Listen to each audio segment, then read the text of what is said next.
ओशो कहते हैं, मनुष्य का सबसे बड़ा दुर्भाग्य यह नहीं कि उसे परमात्मा नहीं मिला, बल्कि यह है कि वह स्वयं को ही भूल गया।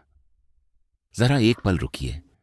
क्या आपने कभी सोचा है कि जिस खुशी को पाने के लिए आप पूरी जिंदगी भागते रहे, अगर वो पहले से ही आपके भीतर मौजूद हो, तो फिर हम उसे महसूस क्यों नहीं कर पाते? और आखिर ऐसा क्या है जो हमें अपने ही वास्तविक स्वरूप से दूर रखता है?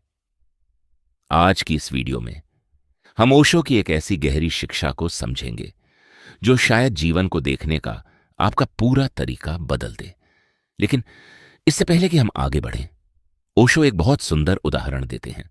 वे कहते हैं, एक मछली पूरे जीवन सागर में रहती है, उसी में जन्म लेती है, उसी में सांस लेती है, उसी में जीती है और अंत में उसी में विलीन हो जाती है।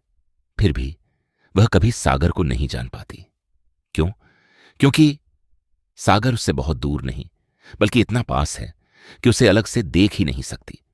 और ओशो कहते हैं, हमारी स्थिति भी बिल्कुल ऐसी ही है।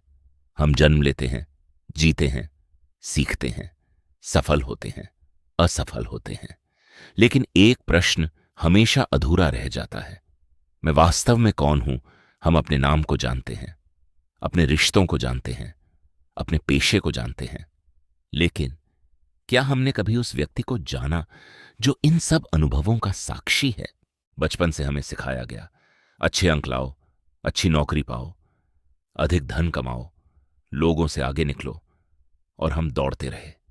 हमें लगा अगली उपलब्धि हमें पूरी तरह संतुष्ट कर देगी, लेकिन हर उपलब्धि के बाद कुछ दिनों की खुशी आती है और फिर मन किसी नई मंजिल की तलाश में निकल पड़ता है।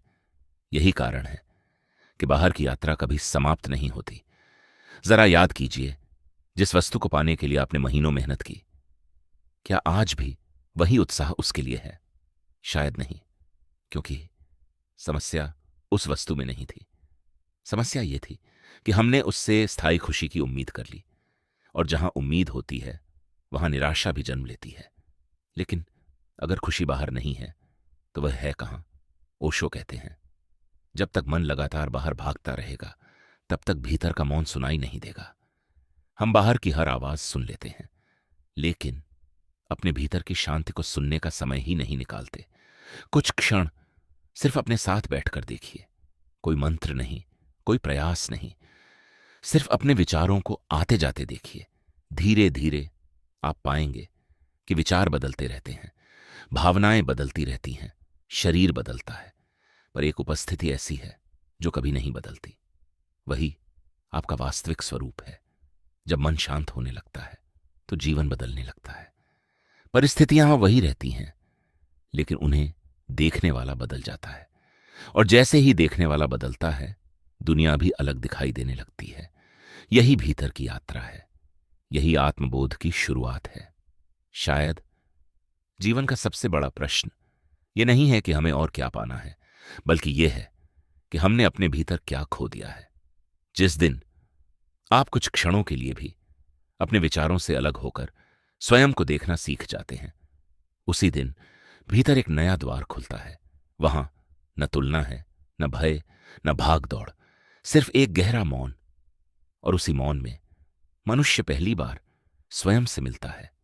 अगर आज की यह बात आपके हृदय को छू गई हो तो इस वीडियो को उन लोगों तक जरूर पहुंचाइए जो आज भी अपनी खुशी को बाहर खोज रहे हैं, और ऐसी ही गहरी, सरल और जीवन बदल देने वाली शिक्षाओं के लिए ओशो इनसाइट्स को सब्सक्राइब करना न भूलें, क्योंकि कभी कभी सिर्फ एक जागरूक क्षण पूरे जीवन की दिशा बदल देता है।